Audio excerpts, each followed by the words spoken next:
कल्पना कीजिए एक 20 फीट लंबा रोबोटिक सांप है। 20 फीट? बाप रे। हाँ बिल्कुल, 20 फीट का। और वो जमीन पर रेंग रहा है। कमरे में एप्पल की सीरी या गूगल असिस्टेंट की रहस्यमयी आवाजें गूंज रही हैं, जिन्हें आत्माओं की आवाज बताया जा रहा है। जो कि सुनने में किसी हॉरर फिल्म जैसा लगता है। एकदम। और सबसे हैरान करने वाली बात यह है कि सामने बैठे हैं समाज के सबसे पढ़े लिखे लोग, मतलब आईएएस ऑफिसर्स, आईपीएस और बड़े राजनेताओं के परिवार वाले, जो उस ढोंगी बाबा के पैरों में गिरकर इन जादुई चमत्कारों पर अंधा विश्वास कर रहे हैं। सही कहा। तो आज के इस गहन विश्लेषण में हम इसी बात की तह तक जाने वाले हैं। हम समझेंगे कि दुनिया के सबसे स्मार्ट और ताकतवर लोग भी सबसे बेवकूफाना धोखे का शिकार कैसे हो जाते हैं। और हमारा मिशन आज ये समझना है कि कैसे इंसान का विश्वास, उसकी आस्था और उसके द्वारा देखे जाने वाले चित्र उसकी पूरी वास्तविकता को हैक कर लेते हैं। बिल्कुल। चलिए इसे थोड़ा डिकोड करते हैं और शुरुआत करते हैं नासिक के उस खौफनाक मामले से जिसने पूरे महाराष्ट्र की नींव हिला दी थी। अशोक खरात, जिसे लोग भोंदू बाबा या कैप्टन कहते थे। कैप्टन। हाँ। जब मैंने इस आदमी की फाइल पढ़ी ना, तो सबसे पहली बात जिसने मुझे चौंकाया वो उसका बैकग्राउंड था। मतलब ये कोई ऐसा इंसान नहीं था जो किसी गुफा या जंगल से अचानक प्रकट हो गया हो। नहीं, बिल्कुल नहीं। वो तो मर्चेंट नेवी का आदमी था ना। एकदम सही। खरात मर्चेंट नेवी में 20 साल काम कर चुका था। उसने 100 से ज्यादा देशों की यात्रा की थी और वो 15 से 20 अलग अलग भाषाएं फर्राटे से बोलता था। और यहाँ जो सबसे दिलचस्प बात है वो ये कि यही उसकी सबसे बड़ी मनोवैज्ञानिक चाल थी। वो कैसे? देखिए, जब वो अपनी छुट्टियों में वापस आता था तो वो इन विदेशी भाषाओं और अपनी वैश्विक यात्राओं की कहानियों का इस्तेमाल करता था। वो एक तरह का ऑरा या एक रहस्यमय माहौल बना लेता था। ताकि लोग इम्प्रेस हो जाएं। सिर्फ इम्प्रेस नहीं, हमारे दिमाग की एक बहुत ही दिलचस्प कमजोरी होती है जब कोई व्यक्ति पूरे आत्मविश्वास के साथ किसी ऐसी भाषा या ज्ञान का प्रदर्शन करता है जो हमारी समझ से बाहर है, तो हमारा दिमाग खुद ब खुद उसे एक अथॉरिटी मान लेता है, एक सत्ता मान लेता है। वाह। और एक बार जब वो अथॉरिटी स्थापित हो गई, फिर तो उसने लोगों से कुछ भी करवाया। मतलब एक मामला तो ऐसा है जिस पर यकीन करना ही मुश्किल है। वो जैन व्यापारी वाला मामला। हाँ, एक 46 साल का जैन व्यापारी था।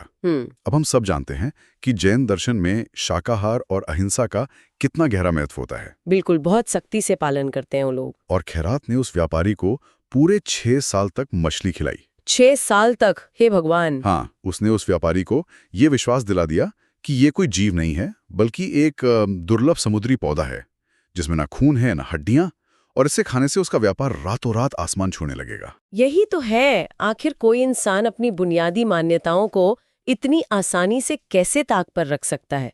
ये सोचने वाली बात है। तो इसके पीछे क्या मनोविज्ञान काम कर रहा था?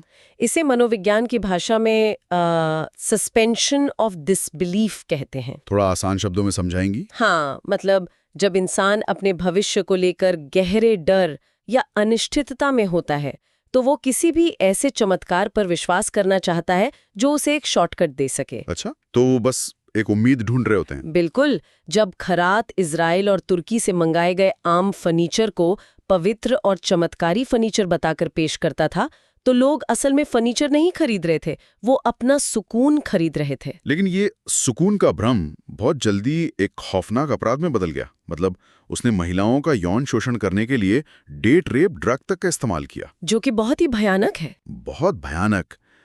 उसने उन्हें डराया कि अगर उन्होंने बगावत की तो तंत्र मंत्र से उनके बच्चों की मौत हो जाएगी। ब्लैकमेल करने के लिए उसने 300 से ज्यादा अश्लील वीडियो बनाए। और इन सब के लिए उसने तकनीक का जो इस्तेमाल किया वो तो किसी थ्रिलर फिल्म से भी ज्यादा डरावना है। उसने अपने दफ्तर के झूमर की लाइट में एक सीक्रेट कोड सेट कर रखा था। लाइट का सीक्रेट कोड? हाँ, लाइट बंद होने का मतलब था कि बाहर के स्टाफ को अंदर नहीं आना है। और सबसे अजीब बात, वो वॉइस असिस्टेंट एप्स का इस्तेमाल करता था। वो खाली कमरे में कुछ बोलता और स्मार्ट स्पीकर से जवाब आता। और वो कहता होगा कि ये आत्माएं बोल रही हैं। बिल्कुल। वो अपने भक्तों से कहता कि देखो ये आत्माएं हैं जो सीधा मुझसे बात कर रही हैं। यहाँ खरात ने एक बहुत ही शातिर काम किया। उसने प्राचीन डर, मतलब भूत प्रेत और तंत्र मंत्र को एकदम आधुनिक तकनीक के साथ मिला दिया। एक साइकोलॉजिकल हैकर की तरह है ना? एकदम सटीक एनालॉजी है ये। जब कोई इंसान एक 20 फीट का नकली सांप देखता है या खाली कमरे में अचानक से किसी आत्मा की आवाज सुनता है, तो उसके दिमाग का वो हिस्सा जिसे हम एमिगडाला कहते हैं, जो डर को कंट्रोल करता है। हाँ, जो डर और खतरे को भांपता है, वो हिस्सा पूरी तरह से हावी हो जाता है। और जब डर हावी होता है तो लॉजिक काम करना बंद कर देता है। राइट। सटीक तौर पर हमारा जो फ्रंटल लोब है, यानी दिमाग का वो हिस्सा जो हमें तर्क करने, एनालाइज करने और रुको और सोचो का सिग्नल देता है, वो कुछ देर के लिए पूरी तरह से शट डाउन हो जाता है। शट डाउन हो जाता है। हाँ, फिर आप कितने भी बड़े आईएएस अधिकारी क्यों ना हो, अगर आपका फ्रंटल लोब काम नहीं कर रहा है तो आप उस रोबोटिक सांप को सच मान ही लेंगे। 1500 करोड़ रुपए की संपत्ति, 10 एफआईआर और यहां तक कि महाराष्ट्र राज्य महिला आयोग की अध्यक्ष को भी इस्तीफा देना पड़ा क्योंकि वो भी इस जाल में फंस चुकी थी। ये दिखाता है कि कोई भी इसके प्रभाव में आ सकता है। बिल्कुल। और अगर हम इसे अपनी रोजमर्रा की जिंदगी से जोड़ें तो ये सिर्फ किसी बाबा के दरबार की बात नहीं है, हम सब में ये कमजोरी है। हाँ, हम हर दिन इसका शिकार होते हैं। कितनी बार हम ऑनलाइन कोई महंगा प्रोडक्ट सिर्फ इसलिए खरीद लेते हैं क्योंकि उसे बेचने वाले इन्फ्लुएंसर के पीछे का बैकग्राउंड बहुत सुंदर और प्रीमियम दिख रहा होता है। हम भी तो उसी विजुअल ट्रैप का शिकार हो रहे हैं। ये एक बहुत ही बेहतरीन तुलना है। खरात ने लोगों के दिमाग को हैक करने के लिए जिन दृश्यों, चित्रों और ध्वनियों का इस्तेमाल किया, वे असल में हमारे अवचेतन मन को, हमारे सबकॉन्शियस को प्रोग्राम करने के टूल हैं। हम जो देखते हैं वही हमारी वास्तविकता बन जाता है। और यही विचार हमें हमारे अगले विश्लेषण की तरफ ले जाता है। अगर नकली सांप और रहस्यमयी आवाजें हमारा फ्रंटल लोब हैक कर सकती हैं, तो क्या जो कला या जो मीडिया हम रोज देखते हैं वो भी हमें अंदर से बदल रहा है? बिल्कुल बदल रहा है। आज के स्रोतों में एक बहुत ही गहरी लाइन है, चरित्र से चित्र बनते हैं और चित्रों से चरित्र। ओह, ये लाइन पूरे मानव इतिहास के दृश्य मनोविज्ञान को, विजुअल साइकोलॉजी को समेटे हुए है। कैसे? देखिए, कोई भी कलाकार जब कुछ बनाता है तो वो अपनी सोच, अपना चरित्र उस चित्र में डालता है। लेकिन जब समाज उस चित्र को लगातार देखता है तो समाज का सामूहिक चरित्र वैसा ही ढलने लगता है। इसके लिए राजा रवि वर्मा का उदाहरण बहुत ही सटीक बैठता है। सोचिए, 1 सदी पहले रामायण और महाभारत की महान कथाएं मुख्य रूप से मौखिक थीं या फिर अलग-अलग क्षेत्रीय लिपियों में थीं। हाँ, कोई एक चेहरा नहीं था उनका। बिल्कुल, हर इंसान के दिमाग में राम या कृष्ण की एक अलग छवि थी। लेकिन फिर रवि वर्मा ने इन देवी देवताओं को कैनवस पर एक विजुअल फॉर्म दिया। उन्होंने पूरे उपमहाद्वीप की धार्मिक कल्पना को एक ही सांचे में ढाल दिया। और क्या आपको पता है, ब्रिटिश सरकार इस बात की ताकत को बहुत अच्छे से समझ गई थी। अच्छा। हाँ, उन्होंने 1904 में रवि वर्मा को राजा की उपाधि दी थी। तो इसके पीछे कोई खास वजह थी? वजह ये थी कि वे जानते थे कि जो इंसान एक पूरे समाज की कल्पनाओं को एक चेहरा दे सकता है, उसकी ताकत किसी भी सेना या हथियार से ज्यादा बड़ी होती है। वाह, इस विकास क्रम को समझना बहुत दिलचस्प है। मतलब दस्तावेजों में बताया गया है कि कैसे एक छोटे से ज्यामितीय बिंदु से एक रेखा बनी, उन रेखाओं से इंसानों ने प्राचीन गुफाओं में चित्र बनाए। और फिर लिपियों का विकास हुआ। हाँ, उन चित्रों से मिस्र की चित्रलिपि जैसी भाषाएं विकसित हुईं, भाषाओं से कहानियां गढ़ी गईं और आज वे कहानियां हमारे स्मार्टफोन और मल्टीप्लेक्स की स्क्रीन पर पिक्सेल्स के रूप में दिखाई देती हैं। यानी आज का आधुनिक मनोरंजन असल में उन्हीं प्राचीन ज्यामितीय रेखाओं का एक डिजिटल अवतार है। बिल्कुल, और यहीं पर भगवान श्री कृष्ण का वो संदेश बहुत प्रासंगिक हो जाता है, जिसको मन में बसाओगे वैसा ही बन जाओगे। क्योंकि हमारा दिमाग कल्पना और वास्तविकता के बीच बहुत अच्छे से फर्क नहीं कर पाता। जब हम कोई दृश्य देखते हैं तो हमारे दिमाग में वही न्यूरॉन्स फायर होते हैं जो असल जिंदगी में उस घटना को अनुभव करने पर होते हैं। रुकिए, मुझे यहाँ इस विचार से थोड़ी समस्या है। मैं एक सवाल उठाना चाहता हूँ। हाँ, पूछिए। अगर 100 साल पहले राजा रवि वर्मा ने अपनी कला से हमारी कल्पना को एक सांचे में ढाला जिसे हम महान मानते हैं, तो क्या आज सिलिकॉन वैली के एल्गोरिदम्स ठीक वही काम नहीं कर रहे हैं? बहुत सही पॉइंट है। मतलब हम हर दिन सोशल मीडिया पर जो हजारों रील्स स्वाइप कर रहे हैं, वे भी तो हमारे दिमाग में चित्र बसा रहे हैं। तो क्या हम अपना चरित्र सच में खुद बना रहे हैं या हमने ये काम पूरी तरह से एल्गोरिदम्स को आउटसोर्स कर दिया है? इसमें और रवि वर्मा की कला में फर्क ही क्या है? देखिए, ये एक बहुत ही तीखा और जरूरी सवाल है। फर्क सिर्फ एक है, लेकिन वो बहुत बड़ा है। एजेंसी और स्पीड का। एजेंसी और स्पीड? हाँ, जब कोई रवि वर्मा की पेंटिंग देखता था तो वो एक ठहरा हुआ स्थिर अनुभव था। आपको सोचने का समय मिलता था। लेकिन आज के एल्गोरिदम स्थिर नहीं हैं। वो लगातार बदलते रहते हैं। बिल्कुल, वे आपके दिमाग के डोपामाइन लूप को समझते हैं। वे आपको वो नहीं दिखाते जो आपके लिए अच्छा है, वे वो दिखाते हैं जो आपको स्क्रीन से चिपकाए रखेगा। मतलब हम सिर्फ एक निरंतर चलने वाले फीडबैक लूप का हिस्सा बनकर रह गए हैं। हम वो देखते हैं जो हमें दिखाया जाता है और फिर हम वैसे ही बन जाते हैं और फिर एल्गोरिदम हमें वही चीजें और ज्यादा दिखाता है। एकदम सही। ये एक तरह की मनोवैज्ञानिक गुलामी है। और अगर हम जागरूक नहीं हुए तो हम अपनी चेतना का कंट्रोल एक मशीन के हाथों में सौंप रहे हैं। इस फीडबैक लूप की बात सुनकर ना एक बहुत ही डरावना ख्याल आता है मुझे। क्या? अगर हमारे सामने मौजूद चित्र हमारे चरित्र का निर्माण करते हैं, अगर जो हम देखते हैं वो हमें अंदर से बदल देता है, तो फिर उन लोगों के चरित्र का क्या होता होगा जो इंसानियत की सबसे घिनौनी और खौफनाक चीजें देखना पसंद करते हैं? ये एक बहुत ही डार्क विषय है। हाँ, जब हम सारी सामाजिक वर्जनाओं और नियमों को हटा देते हैं तो इंसान के अंदर से क्या निकलता है? दुर्भाग्य से तब इंसान के अंदर से जो निकलता है उसे हम आज डार्क वेब के नाम से जानते हैं। ये हमारी चर्चा का सबसे अंधकारमय लेकिन शायद सबसे जरूरी हिस्सा है। बिल्कुल। स्रोतों में बांदा, जिसे चित्रकूट भी कहा जाता है, वहां के एक मामले का विस्तार से जिक्र है। 2010 से 2020 तक, पूरे 10 साल तक राम भवन और दुर्गावती नाम के 2 लोगों ने 33 बच्चों का शोषण किया। ये बहुत ही विचलित करने वाला मामला था। और इनमें से कुछ बच्चे मात्र 3 साल के थे। इन लोगों ने 2 लाख से ज्यादा वीडियो बनाए और ये सिर्फ एक स्थानीय अपराध नहीं था। ये 2 लाख वीडियो डार्क वेब के माध्यम से दुनिया के 47 देशों में बेचे गए। 47 देश!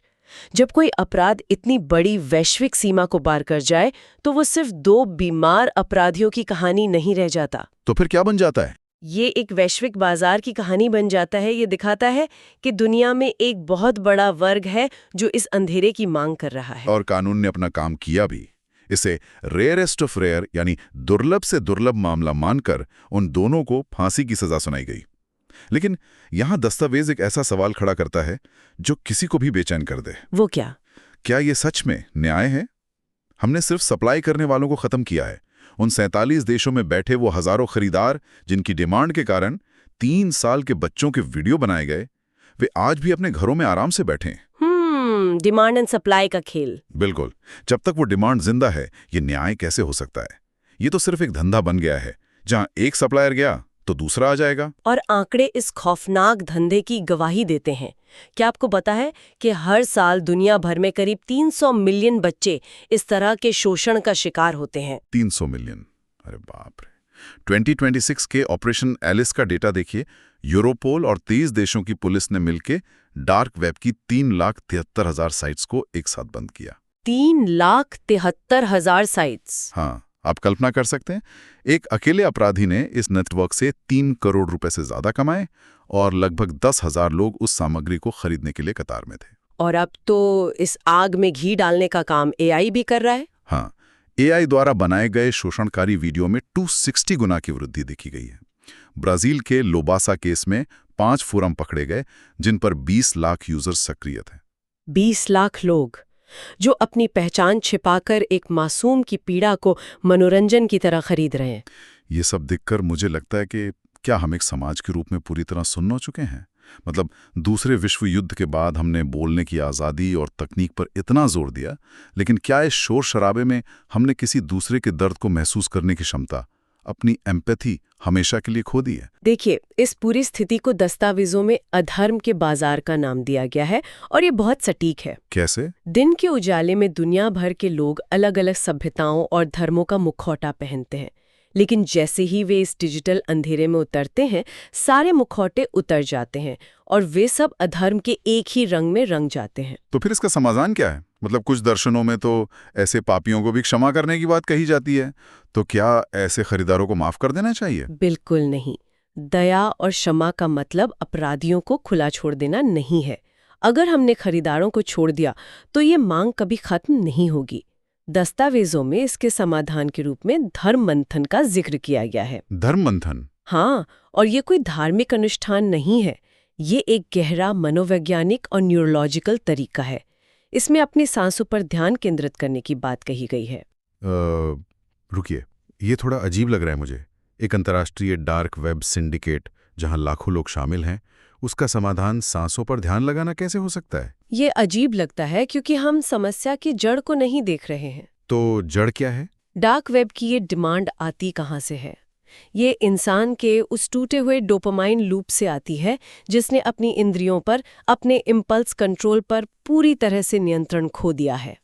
एक व्यक्ति लगातार और ज्यादा तीव्र उत्तेजना खोज रहा है। मतलब वो खुद पर कंट्रोल खो चुके हैं। बिल्कुल। और ध्यान या सांसों पर फोकस करना कोई जादू नहीं है, ये न्यूरोसाइंस है। जब आप अपनी सांसों पर ध्यान केंद्रित करते हैं तो आप असल में अपने नर्वस सिस्टम को शांत कर रहे होते हैं। अच्छा, तो ये बायोलॉजिकल है। हाँ, आप अपने दिमाग के रेप्टिलियन हिस्से जो तुरंत संतुष्टि चाहता है और अपने प्रीफ्रंटल कॉर्टेक्स जो नैतिकता और संयम को समझता है के बीच के कनेक्शन को मजबूत कर रहे होते हैं। समझ गया। ये मनोवैज्ञानिक स्तर पर उस मांग को, उस अनियंत्रित हवस को जड़ से खत्म करने की एक वैज्ञानिक तकनीक है। यानी हम तकनीक की इस भयानक बीमारी को किसी सॉफ्टवेयर या पुलिस से नहीं हरा सकते। हमें इंसान के बुनियादी मनोविज्ञान के अंदर जाकर उसे ठीक करना होगा। हमें खुद को रुको और सोचो वाला सिग्नल देना दोबारा सीखना होगा। बिल्कुल सही। लेकिन यहाँ एक और गंभीर मोड़ आता है। ये जो इम्पल्स कंट्रोल की कमी है, ये जो भारी मान्यताओं पर अंधा विश्वास है, ये केवल डार्क वेब के अंधेरे कोनों तक सीमित नहीं है। हमारे विश्लेषण का आखिरी हिस्सा दिखाता है कि यही मानसिकता आज दुनिया की सबसे शक्तिशाली सरकारों के फैसलों को भी चला रही है। हाँ, और जब ये मानसिकता राष्ट्रों की नीतियों में प्रवेश करती है तो ये पूरी मानव जाति के अस्तित्व के लिए खतरा बन जाती है। और यहाँ आगे बढ़ने से पहले हम अपने सभी श्रोताओं को एक बात बिल्कुल स्पष्ट कर देना चाहते हैं। हम अब जिन भू राजनीतिक और धार्मिक भविष्यवाणियों की बात करने जा रहे हैं, हम सिर्फ निष्पक्ष रूप से उन दस्तावेजों को रिपोर्ट कर रहे हैं। हमारा कोई एजेंडा नहीं है। बिल्कुल नहीं। हम किसी भी राजनीतिक विचारधारा या किसी धार्मिक भविष्यवाणी का ना तो समर्थन कर रहे हैं और ना ही हम कोई पक्ष ले रहे हैं। हमारा उद्देश्य सिर्फ ये समझना है कि ये प्राचीन विचार आज की आधुनिक भू राजनीति को कैसे आकार दे रहे हैं। ये स्पष्टता बहुत जरूरी है क्योंकि जो तथ्य अब सामने हैं वे बहुत संवेदनशील हैं। दस्तावेजों के अनुसार दुनिया के 3 प्रमुख धर्मों यहूदी, ईसाई और इस्लाम, इन तीनों की सबसे बड़ी भविष्यवाणियों का केंद्र यरूशलेम की मात्र 35 एकड़ की जमीन है। सिर्फ 35 एकड़? हाँ, यहूदियों के लिए यहीं गोग मगोग का अंतिम युद्ध होगा और मसीहा का आगमन होगा। ईसाइयों के लिए ये आर्मागेडन और ईसा मसीह के दूसरे आगमन की जगह है, और इस्लाम में इसे कयामत के दिन और इमाम मेहदी के आने का केंद्र माना जाता है। और ये सब उस एक छोटी सी जगह पर आकर टकराते हैं जहां आज पश्चिमी दीवार, अल अक्सा मस्जिद और चर्च ऑफ द होली सेपुल्चर मौजूद हैं। और सबसे चिंताजनक बात यह है कि ये भविष्यवाणियां अब सिर्फ धार्मिक किताबों के पन्नों तक सीमित नहीं रही हैं। तो क्या हो गई हैं? ये आज के नेताओं की रणनीतियां बन गई हैं। जरा नेताओं के मनोविज्ञान पर गौर कीजिए। दस्तावेजों में इस बात का स्पष्ट जिक्र है कि कैसे रब्बी मेनकम मेंडल श्नीडसन ने बेंजामिन नेतन्याहू से कहा था कि वो मसीहा के आने का मार्ग प्रशस्त करेंगे। बाप रे! वहीं दूसरी तरफ अमेरिका में ऐसे बड़े समूह हैं जो सार्वजनिक रूप से ये दावा करते हैं कि डोनाल्ड ट्रंप को आर्मागेडन की शुरुआत के लिए नियुक्त किया गया है। मतलब ये युद्ध अब सिर्फ संसाधनों के लिए नहीं हो रहा है? बिल्कुल नहीं। इसका सीधा सा मतलब यह है कि आज मिसाइलें इसलिए नहीं दागी जा रही हैं कि किसी को तेल चाहिए या जमीन चाहिए। ये युद्ध हजारों साल पुरानी लिपियों में लिखी गई भविष्यवाणियों को सच साबित करने के लिए लड़े जा रहे हैं। ये विचार अपने आप में रोंगटे खड़े कर देने वाला है ना? जरा सोचिए, आज हमारे पास परमाणु बम हैं, AI से चलने वाले ड्रोन्स हैं। ये ऐसा है जैसे दुनिया के सबसे आधुनिक और विनाशकारी हथियारों की चाबियां उन लोगों के हाथों में सौंप दी गई हैं जो सच में एंड टाइम्स यानी दुनिया का अंत लाना चाहते हैं। जो कि बहुत खतरनाक कॉम्बिनेशन है। डार्क वेब में हमने देखा कि कैसे लोग हवस के लिए एकजुट हो गए। क्या प्राचीन भविष्यवाणियों ने देशों को युद्ध के एक वैश्विक बाजार में एकजुट कर दिया है? हम इस बेतहाशा ताकत को कंट्रोल कैसे करेंगे? देखिए, इस स्थिति को समझने के लिए दस्तावेजों में एक बहुत ही गहरा मनोवैज्ञानिक और दार्शनिक रूपक दिया गया है, ब्रह्मा, विष्णु और शिव का रूपक। अच्छा, ये कैसे काम करता है? इसे सिर्फ एक धार्मिक प्रतीक के तौर पर मत देखिए। ये मानव चेतना का एक फ्रेमवर्क है। आज की दुनिया में ब्रह्मा मौजूद है, यानी बेतहाशा तकनीकी, वैज्ञानिक और सैन्य शक्ति का निर्माण। हम रोज कुछ नया बना रहे हैं। विष्णु भी मौजूद है, यानी जमीन, अर्थव्यवस्था और सत्ता पर कब्जा बनाए रखने की मानसिकता। लेकिन शिव गायब हैं। हाँ, बिल्कुल। शिव जो चेतना, संतुलन, करुणा और हृदय से सोचने का प्रतीक है, वे आज की वैश्विक राजनीति से पूरी तरह गायब है। बिना संतुलन के तो विनाश ही होगा। वही तो, जब आपके पास असीमित निर्माण की ताकत हो यानी ब्रह्मा और असीमित सत्ता की भूख हो यानी विष्णु, लेकिन उसे संतुलित करने वाली करुणा यानी शिव न हो, तो विनाश निश्चित है। यही वो बिंदु है जहां मानवता को अपना धर्म मंथन करना है। हमें तय करना होगा कि क्या हम इन भविष्यवाणियों के उन्माद में अपनी सभ्यता को राख में बदल देंगे, या हम शांति का एक ऐसा मॉरल वेब यानी नैतिक जाल बनाएंगे जो इस विनाश को रोक सके। तो अगर हम आज के इस पूरे विश्लेषण के सभी हिस्सों को एक साथ जोड़कर देखें तो तस्वीर एकदम साफ हो जाती है। हमने नासिक के ढोंगी बाबा के उस 20 फीट लंबे सांप से शुरुआत की, जहां हमने देखा कि कैसे बाहरी चमत्कार और डर हमारे तर्क करने वाले दिमाग को हैक कर लेते हैं। बिल्कुल। फिर हमने राजा रवि वर्मा और एल्गोरिथम्स के जरिए समझा कि कैसे चित्र हमारे सामूहिक चरित्र को अपने सांचे में ढाल लेते हैं। वहां से हम डार्क वेब के उस खौफनाक नैतिक शून्य तक गए जहां इंसान अपनी वासनाओं का गुलाम बन चुका है। और अंत में हमने देखा कि कैसे यही अनियंत्रित मानसिकता यरूशलेम में प्राचीन भविष्यवाणियों के आधार पर दुनिया को तीसरे विश्व युद्ध की तरफ धकेल रही है। और इन सभी अलग अलग दिखने वाली घटनाओं के बीच की जो सबसे मजबूत कड़ी है वो है हमारी अपनी चेतना, हमारा अपना मनोविज्ञान। सही कहा, इंसान का दिमाग ही उसका सबसे बड़ा हथियार है, और अगर ये अनियंत्रित और असंतुलित रहे तो यही उसका सबसे बड़ा खतरा भी है। इस चर्चा को खत्म करने से पहले मैं चाहता हूं कि हम सब एक ऐसे विचार पर चिंतन करें जो इन सभी स्रोतों के पार जाता है। आज हम 2026 में जी रहे हैं। तकनीकें हैं जो असल में हमें भगवानों जैसी ताकत देती हैं। हम पल भर में दुनिया के किसी भी कोने में देख सकते हैं, सुन सकते हैं और विनाश भी कर सकते हैं। लेकिन हमारी भावनाएं, वही तो, इन भगवानों जैसी ताकत देने वाली तकनीकों को चलाने वाला हमारा जो दिमाग है, हमारी जो भावनाएं हैं, हमारा डर, हमारा लालच, हमारी सत्ता की भूख, वे आज भी उसी आदिम युग में, उसी पाषाण काल में जी रही हैं। मतलब टेक्निक नई है लेकिन दिमाग पुराना। बिल्कुल। हम तकनीक में तो बहुत आगे निकल गए, लेकिन हमारी भावनाएं आज भी उसी गुफा में बैठी हैं। शायद मानवता के सामने आज सबसे बड़ा इवोल्यूशनरी टेस्ट यानी विकास का सबसे बड़ा इम्तिहान ये नहीं है कि हम अंतरिक्ष के किसी खतरे से कैसे बचेंगे या एआई हमें खत्म करेगा या नहीं। तो सबसे बड़ा टेस्ट क्या है? सबसे बड़ा टेस्ट ये है कि क्या हम अपनी ही बनाई इस जादुई तकनीक और अपने इस आदिम डरे हुए मनोविज्ञान के बीच कभी कोई संतुलन बना पाएंगे। क्या हमारी ये मोबाइल और कंप्यूटर की स्क्रीनें जो आज हमें डार्क वेब के अंधेरे और युद्ध की भविष्यवाणियों में बांट रही हैं, क्या वो कभी हमें एक कर पाएंगी? हाँ, क्या ये स्क्रीनें अंततः वो आईना बन पाएंगी जो हमें हमारी असलियत दिखाएं? क्या ये तकनीक हमें सच में बड़ा होने पर, मानसिक और आध्यात्मिक रूप से विकसित होने पर मजबूर कर देगी? ये बहुत ही गहरा सवाल है सोचने के लिए। तो आज के बाद जब भी आप अपनी स्क्रीन पर कुछ स्वाइप करें तो बस 1 सेकंड के लिए रुकिएगा और खुद से पूछिएगा, आप अपना कौन सा चरित्र गढ़ रहे हैं? आप अपने अवचेतन को क्या भोजन दे रहे हैं? आज के इस गहन विश्लेषण में बस इतना ही। इस जटिल विषय को समझने में हमारा साथ देने के लिए आपका शुक्रिया। अगली बार फिर मिलेंगे एक नए विषय की गहराइयों में। तब तक जागरूक रहें और सोचते रहें।